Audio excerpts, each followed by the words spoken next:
அப்புறம் தியாவை இன்னைக்கு நானும் துளசியும் ஹாஸ்பிட்டல் கூட்டிட்டு போனோம். டாக்டர் இவளை செக் பண்ணிட்டு அவங்க சொல்ற ட்ரீட்மெண்ட்ட பண்ணா தியா சீக்கிரமாவே நடந்துருவான்னு சொன்னாங்க. என்னம்மா ஏய், உனக்கு இருந்த கவலை எல்லாம் விட்டு போச்சா? இப்பதானே உனக்கு நிம்மதியா இருக்கு. அடுத்த வாரமே ஹாஸ்பிட்டல் போறோம், அட்மிஷன் போடுறோம். அப்பா கம்பெனிக்கு லீவ் போட்டு வந்துடுறேன். அதெல்லாம் நல்ல விஷயம்தான். ஆனா ஹாஸ்பிட்டலுக்கு எவ்வளவு செலவாச்சு? இதுக்கப்புறம் எவ்வளவு செலவாகும்?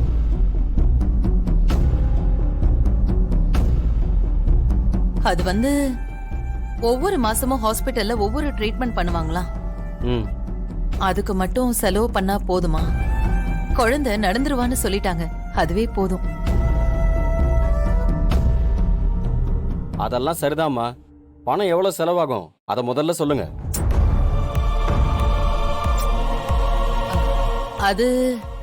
அது என்னடா, மாசத்துக்கு ஒரு 50,000 ரூபாய் ஆகும்னு சொல்லிருக்காங்க. 50,000மா?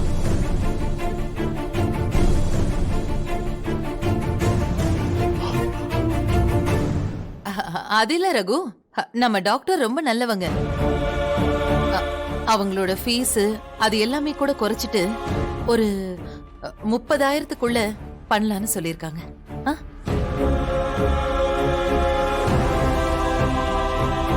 அது பாக்குறதுக்கு இது ஒரு பெரிய தொகையா தெரிஞ்சாலும் நம்ம வீட்ல இருக்கிறவங்க எல்லாரும் ஆளுக்கு கொஞ்சமா போட்டா தியா கால சீக்கிரமா சரி பண்ணிடலாம். அவளும் மத்த குழந்தைங்க மாதிரி எல்லாரோடையும் ஓடி ஆடி விளையாடுவா.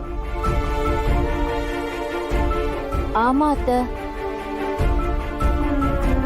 ஏமா, இங்க நம்ம பிரச்சனையே 1000 இருக்கு. என் பிள்ளைக்கு ஸ்கூல் ஃபீஸ் கட்டணும், வாடகை கொடுக்கணும், காய்கறி, மளிகை சாமான், இப்படி கூட்டு குடும்பமா இருக்கும்போது எவ்வளவு செலவாகுது? இது எல்லாமே உங்களுக்கு தெரியும் தானம்மா?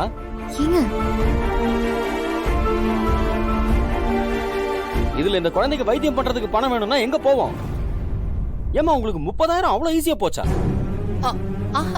அத சம்பாதிக்க எவ்வளவு கஷ்டம் தெரியுமா? அப்படி இல்லடா, நான் அதுக்கு சொல்ல வர. ஆத்துல போடுறதே தப்புன்னு சொல்றேன், ஆனா நீங்க ஆளுக்கு கொஞ்சமா அளந்து போடலான்னு சொல்றீங்க. நான் அன்னைக்கே சொன்னேன், இந்த தலைவலி எல்லாம் நமக்கு வேண்டான்னு.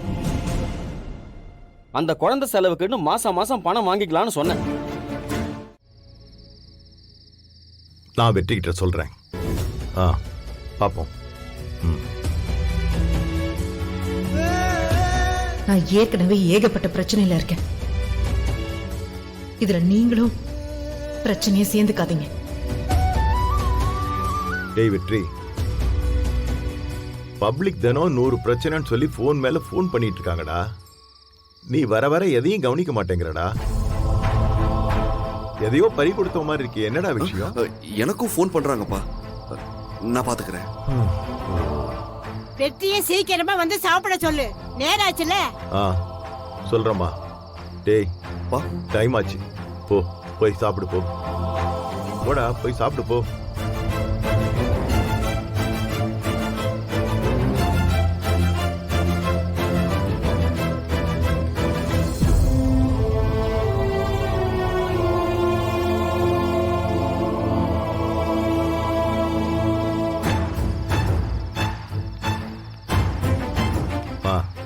அவனை கூப்பிட்டு சாப்பிட வை.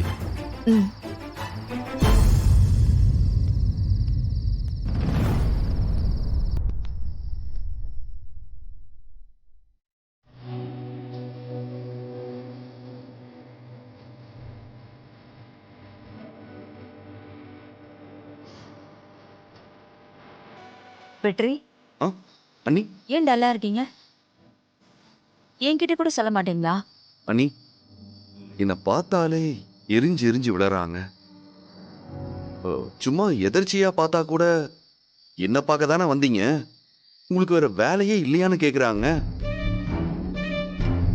நானும் சிரிச்சு மழுப்பி இப்படியெல்லாம் பேசி பார்க்கறேன். புரிஞ்சிக்கவே மாட்டேங்கிறாங்க.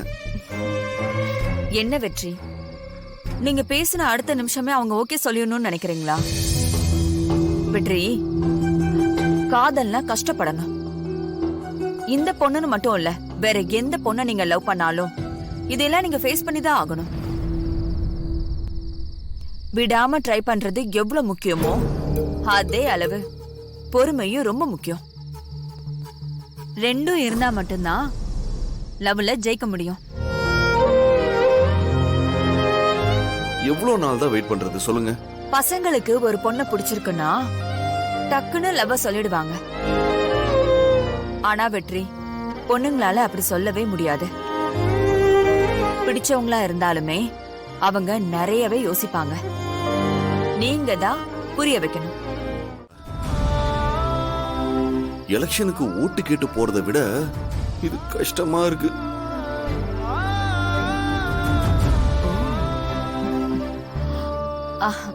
வெற்றி, முதல்ல துளசிக்கு என்னெல்லாம் பிடிக்கும்னு தெரிஞ்சுக்கோங்க. அதுக்கு ஏத்த மாதிரி நீங்க உங்களை மாத்திக்கோங்க. அதுக்கப்புறம் அவங்க தானா உங்க வழிக்கு வருவாங்க.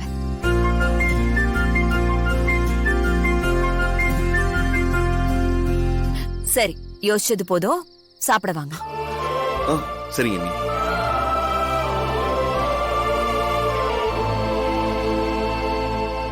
சாப்பிடுங்க. போடா போ.